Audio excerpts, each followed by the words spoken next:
Sean Wire. Welcome to PUTINWORKTV.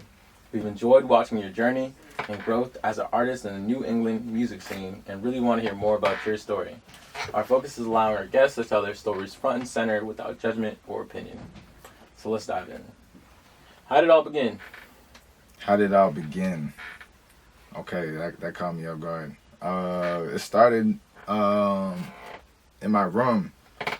But really, I'll start over. I say it really started around my peers. You know what I mean? Like high school, middle school, that like transition point was when like I was really around a lot of my cousins that were rapping. My sister was rapping actually. My sister was nice. Yo, she was like one of them like gutter rappers. It's like, but yeah, she put me onto a lot of hip hop because that's all my uncle would show us as kids. And you know, that's how I started rapping. You know, I would do a little poetry in my room and shit like that, here and there. But music all around, yeah, it's always been in my life. You know, like growing up listening to Michael Jackson, listening to all the records my mom's had. My grandma always had me in church. You know, like typical black story. Nah, but yeah, it's always been very sacred to me though, for sure. Music has always been in your environment. Mm-hmm. So you would say it was just like a matter of time? Yeah, man. Like I feel like over time, like especially high school, it took a real turning point whether I was going to be in, you know, college, Marine Corps, photography, or music.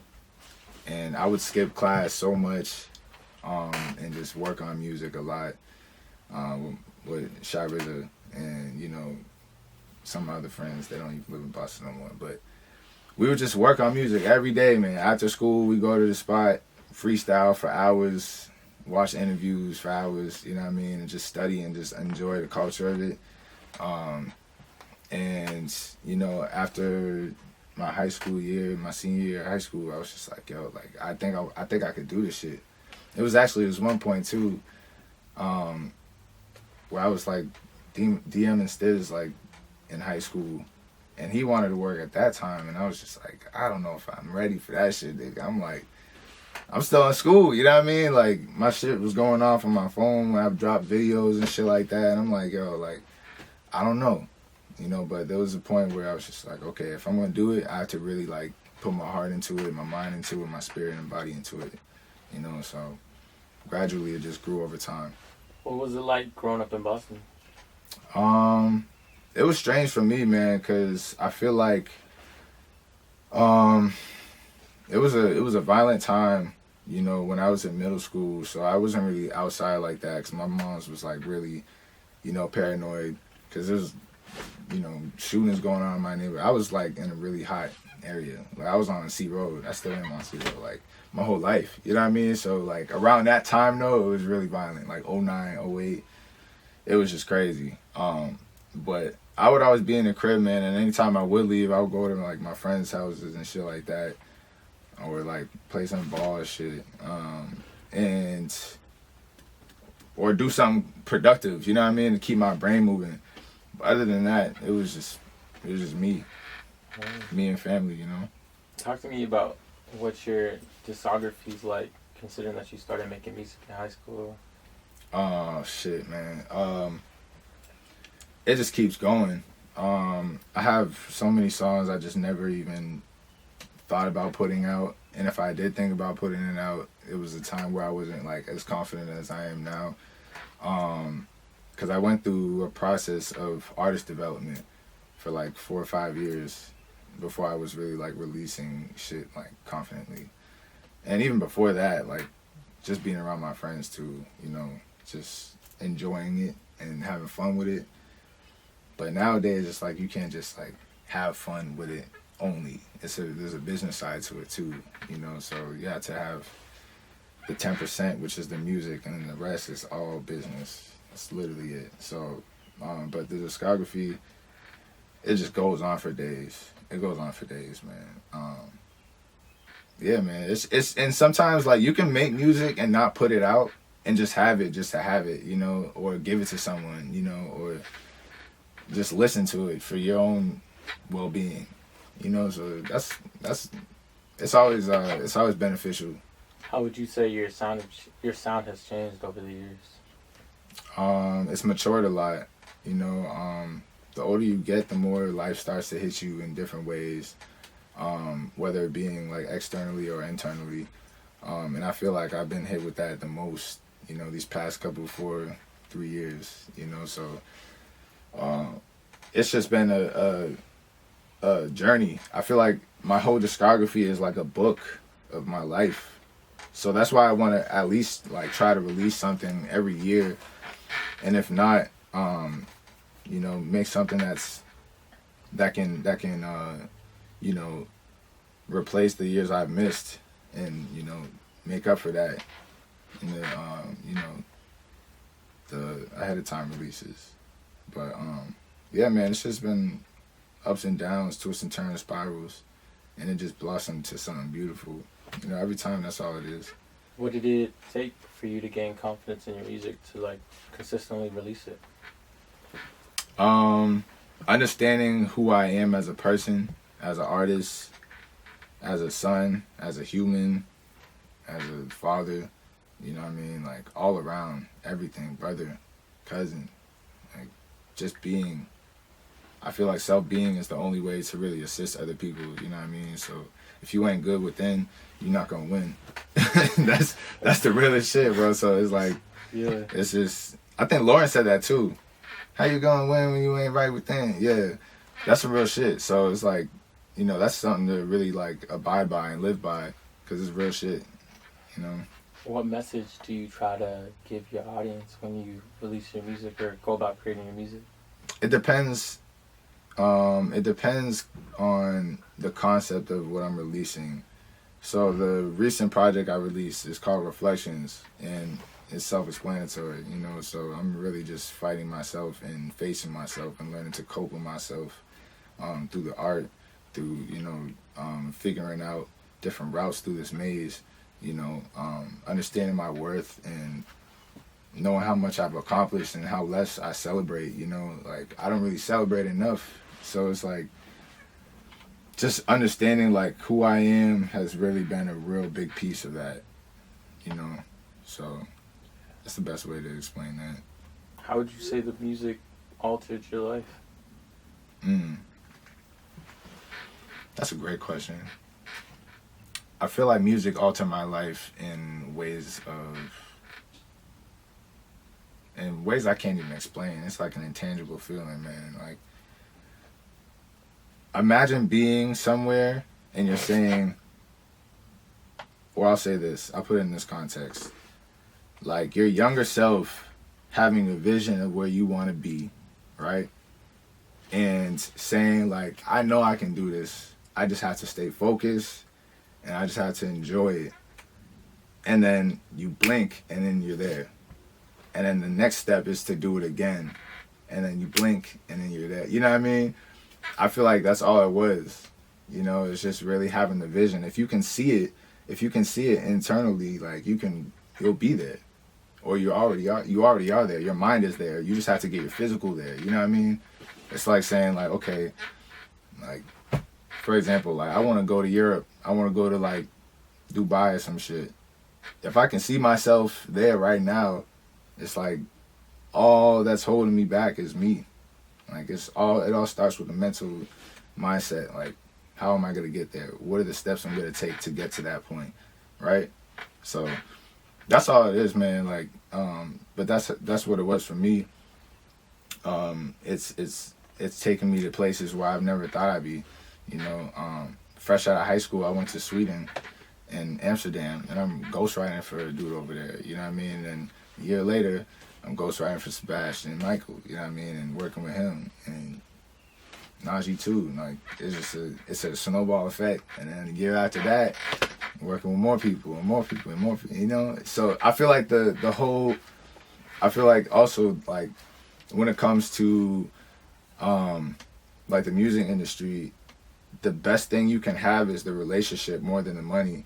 And I say this because it's like you can have all the money you want, you can have like your little pieces here and there, but it all comes down to the relationship of the artist or the person or the company you're working with, because it's a business at the end of the day. How can I make this artist get to this point? You know what I mean? And when they get to that point, how are they going to benefit? How is that going to benefit me? You know what I mean? It's not a selfish game. It's a giving game. You know, if you want to just do it for, you know, money, then you got to invest in yourself. But if you're trying to build relationships where these people can, you know, help you out and bring you to a certain point you're trying to get to, you know, it's a whole different game. So what has your experience been with the music industry? Man, it's been twists and turns, spirals, like I said before, man, like in its entirety. But for the most part, it's been really good because I got to experience a lot of things. I gained a lot of wisdom that a lot of niggas I know that don't have, you know, but I would love to share peace of mind if it was like a point where I can really like, you know, sit and really, you know, just enlighten niggas. But it's great, man. There's just a lot more work to be done. You know, it's definitely not easy because if you're going in a writer's room, you have to stand out more than a lot of these other people, you know, so that's all it is. It's a process. It's a real big process, man. Like, it's a real process. If you don't got the pen, you don't got shit. So speaking of processes, what has it been your process of writing music and creating music? My process is very sacred, man. Like I when I'm around a lot of people, like from the Most High, like we just really enjoy each other's company. We play the instrumental, we just start freestyling off rip. Just go. Don't think. You know, but when it comes to like some real deep shit and some personal shit and real life shit that I'm trying to do for myself, I sit with myself, you know, and I just spill my heart on that paper. You know what I mean? But I'm definitely getting into a bag more where it's just me just going, you know, not thinking too much and just getting anything that's on my chest out, you know, because that's really all it is. It's freestyling and just talking. You just talking to the person. So, yeah, enjoying the shit, man. Talk to me about your work with Give DJ. Well, we've been working for years, man. Like I knew him since he was like 16 and I was 17, 18. It's been years, man. I'm 26 now. So, you know, our work we have good chemistry when it comes to, you know, me saying how I want my ideas to be, and he assists when it comes to the production, when it comes to the idea, when it comes to putting the emotion in it. Yeah, man, it's really, really solid chemistry that a lot of people don't have. And gradually it always grew. You know, it always turned into something different. I've always known like it was special from day one, you know, since the first time I went to the attic and we just cooked up in like 90-degree weather. And attics are hot, nigga. Like when you go up there, when you go to attics, bro, it's already hot as it is, but imagine like 90-degree weather and it's you in the attic just hot as shit and there's no, the window don't do shit. But yeah, man, that's my friend, man. That's my brother. That's my brother forever, bro. So it's just always been a solid, you know, teamwork effort when it comes to like curating music. Talk to me about what it's like actually performing your music.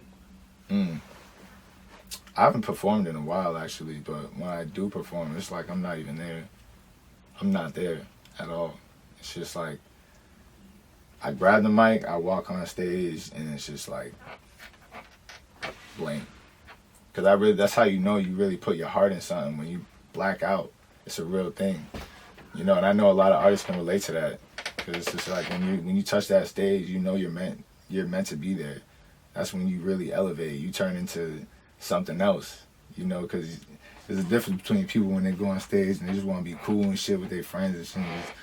They're not really putting their heart in that shit. Versus a nigga or a woman or however you want. I don't know the binary things, but like, you know, they them. whatever you portray yourself as when you on stage and you really saying that shit and you understand where you come from and how you mean it, bro, there's no beating that ever. You know, you just put your heart in that shit, you black out every time. That's what I think about. Anytime I touch stage, I think about like my first time, like when I was first on stage versus now. Look where I am now. You know what I mean? So. What was your first performance like? First performance was terrible. Oh. It's terrible. Like, not what I was rapping wasn't terrible. It was really the environment. So I remember it was my first.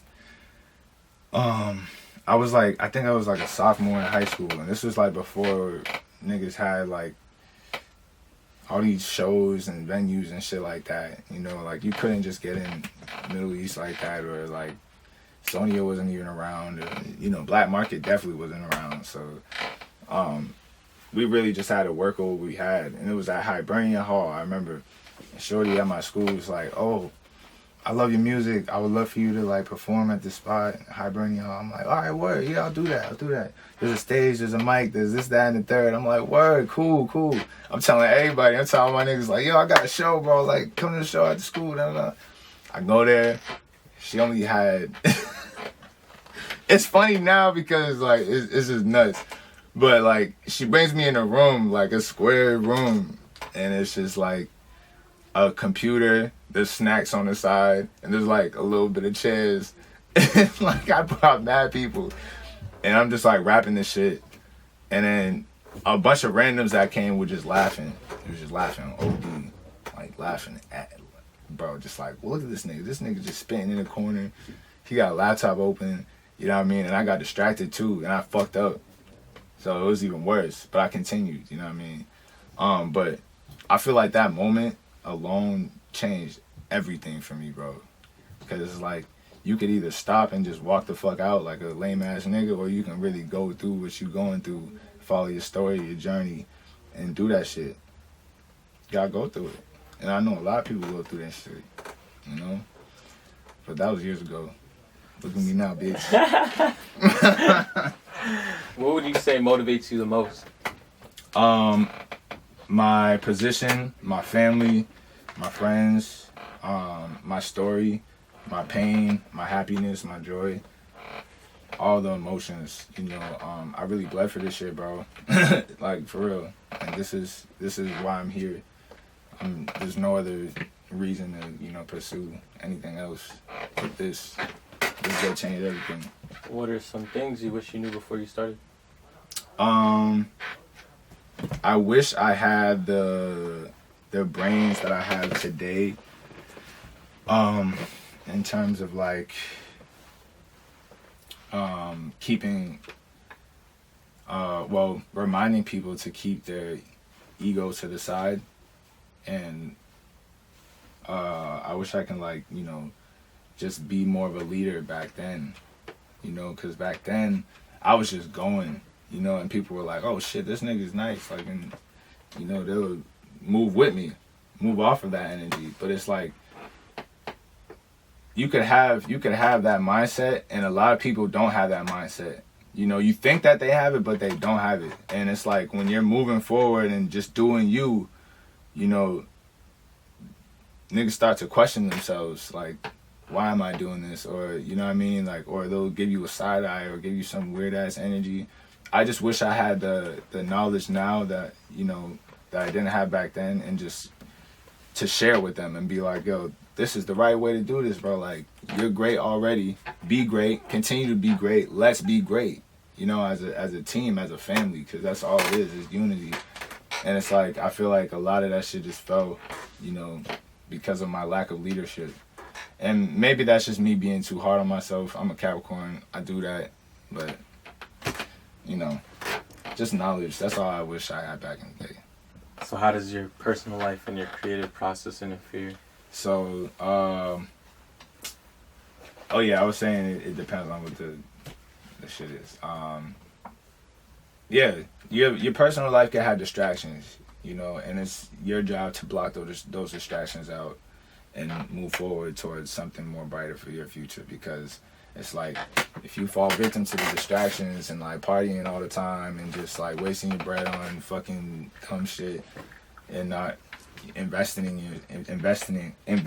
yourself and and doing things yourself without really depending on others, it's like you're wasting your time. It's really, it all comes down to self-discipline. If you don't got the discipline, you ain't gonna really go anywhere. The discipline is the bridge to where you want to be. That's really what it is. So I feel like through my own experience, I could tell myself like, yeah, I was hella distracted.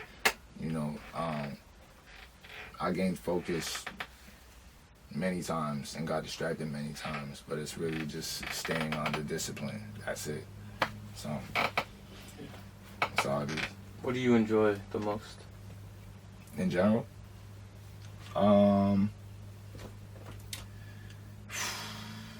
That's pretty hard, man. I enjoy a lot of things. I enjoy getting my ideas down. That drives me crazy all day when I really can't get them out. Or if you don't really know how to express your ideas, that drives me crazy. But when I do get it out and it comes out perfectly and I'm in a quiet environment, like there's no better feeling than that. Another thing I enjoy is my family. Like my family has seen every side of me, like my downers, my highs, all that. And it's just like in the future they're gonna see all that as well and a lot more brighter things. I enjoy solitude, although solitude has its pros and cons because it is addicting, and sometimes people that love you need your energy. I enjoy being. That's the main answer. That's my final answer. I enjoy being. Word. Mm-hmm. What would you tell someone who was looking to start their career and get to where you're at? To where I'm at, I mean, to me, I'm not anywhere. Like to other people, it may seem like I'm there or whatever you want to describe it as, but the best advice I would say is just do you. Don't worry about what everyone else is doing. Don't worry about feedback. I mean, to each his own. Me personally, I take good and bad. I enjoy feedback when it's like an opinion because it made you feel this way. I respect it. You know what I mean? But like I read in a book, like you shouldn't take good feedback, and you shouldn't accept bad feedback as well, because like your brain can get too attached to these things because like you're so used to seeing the good, and then when you get one bad thing, it just wipes all that good away. You know what I mean? So like me personally, I just think you should just do you, and to each his own. Just enjoy what you do and just go hard with that shit. And also have a real solid foundation. If you got a team, stick with your team and be the leader, because they'll lead off of you leading. That's the best thing I can say. And don't sign no papers without a lawyer. That's another thing. Don't sign no fucking papers. None of that shit. Because niggas be sneaky out here. Oh my God. Especially you young niggas in high school, don't sign no papers. Because niggas will utilize everything and take everything that you think you made or you did make, and they'll just try to put their name on it and be like, this is mine. Don't sign no papers without a lawyer. That's it. Go ahead. What has been the hardest part of your journey as an artist? The hardest part has been figuring out my algorithm as a human. Like, I know that may seem like kind of like confusing, but like everything has an algorithm. The world, social media, your brain, just really like mastering self to the point where it's like, oh, it's that time? Okay, I'm gonna switch it up and get to this point again. Oh, it's this time, I'm gonna switch it up and get to this point, you know what I mean? So like just understanding my algorithm as a human. And once it's solved, it's like you're locked in. I think that's been the hardest thing for me. and to dumb it down for people that don't understand that, it's just figuring out my purpose, figuring out why I act the way I do certain times, or why I'm so hard on myself, shit like that, you know. So would you say you've been successful in figuring out your algorithm? Oh, hell yeah, man, hell yeah, because it's like, who else is gonna do it, you know? Yeah. Like, who else is gonna do it? You gotta do the work for you, and like, I think that's hella important, and it comes through solitude. Like I said, it gets really addicting, and I was to a point where I was just by myself all the time, even before COVID, you know. So like, when COVID hit, I was just like, oh, I get more alone time, you know what I mean? I don't gotta pop out word, all right, cool. But yeah, and I feel like sometimes people get that too, and they may be in their head and think, oh, he don't fuck with me, or nah, it's not that. I just sometimes don't want to pop out, or sometimes just don't want to talk, you know what I mean? Like, you sit in silence and you hear the most. It's real shit. So it's real shit, man. Where do you see yourself in 5 years? I see myself owning lands. I see myself managing my own business. I see myself I can't get too much information because niggas be fucking biting. But yeah, just know that owning land and managing a business. Where do you see the New England scene in 5 years?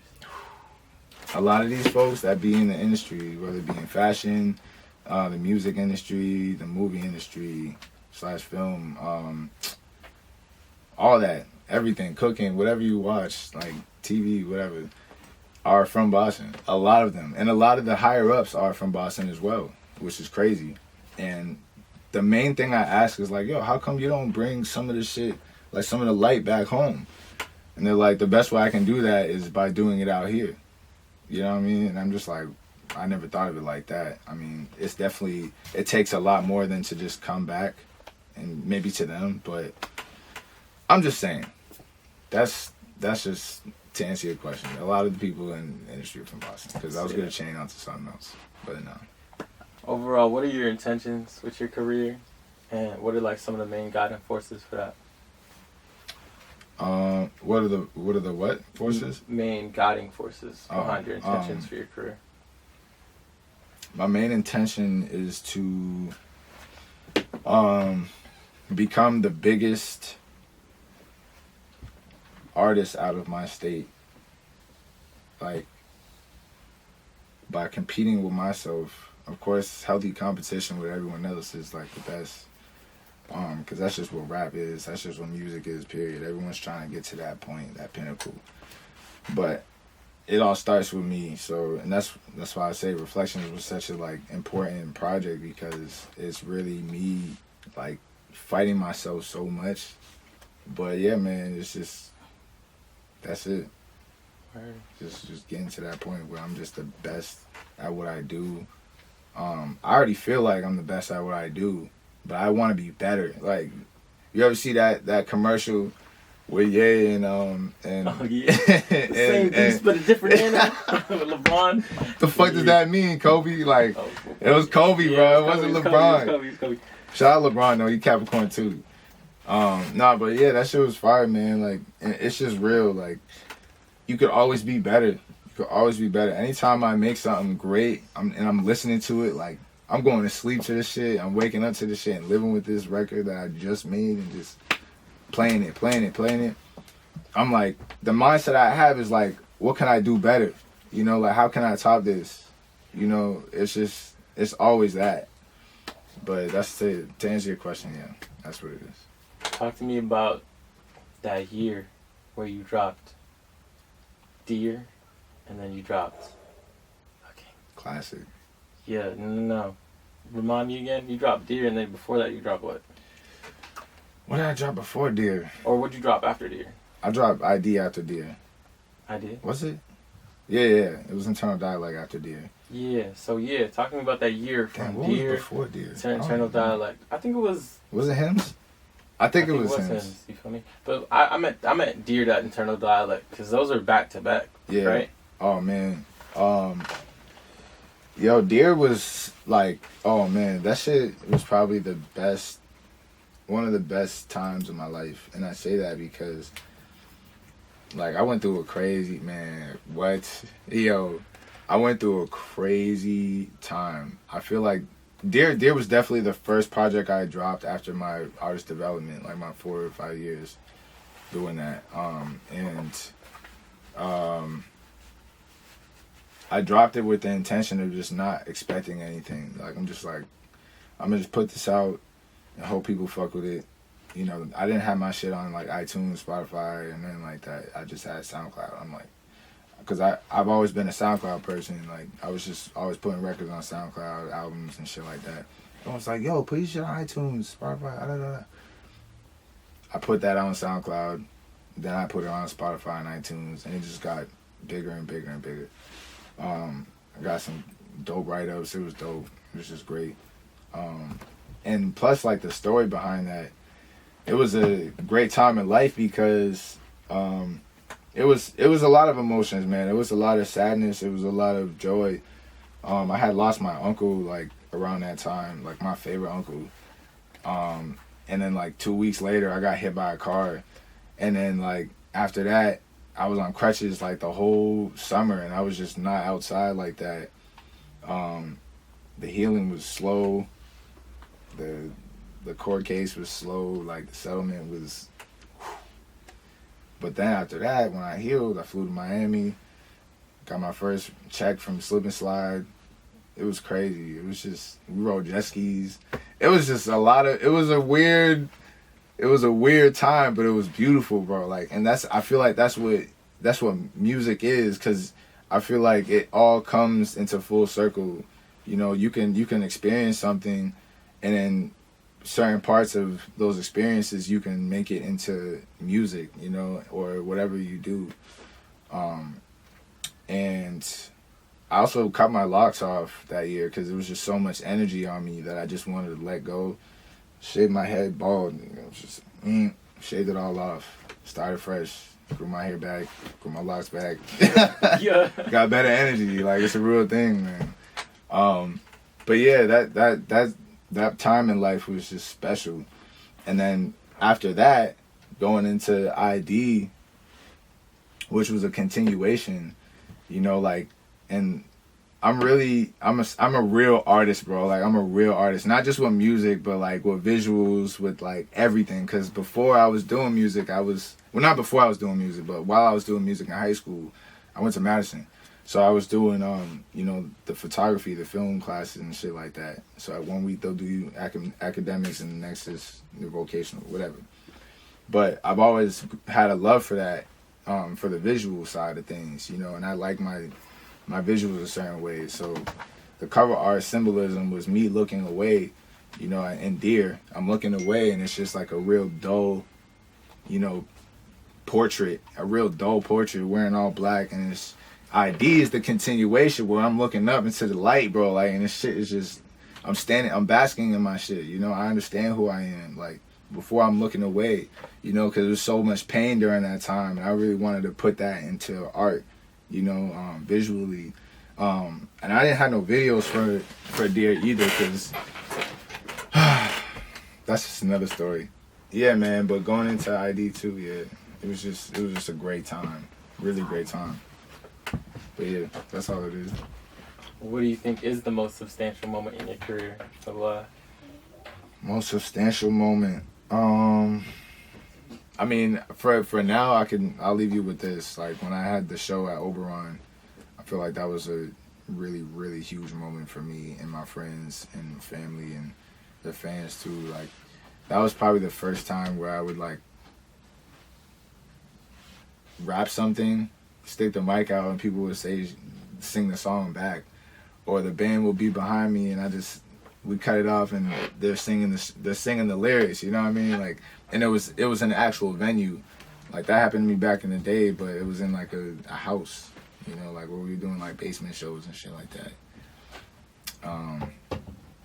Yeah, it was a throwback, real throwback. But that was definitely the most substantial moment, for sure. Word.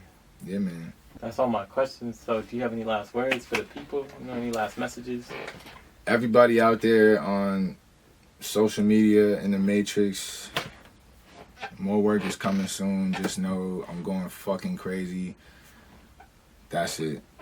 I'm not even gonna talk. You're gonna see. I love y'all. I love my supporters. Thank you so much for holding me up for my downtimes. Thank you for holding me down for my uptimes.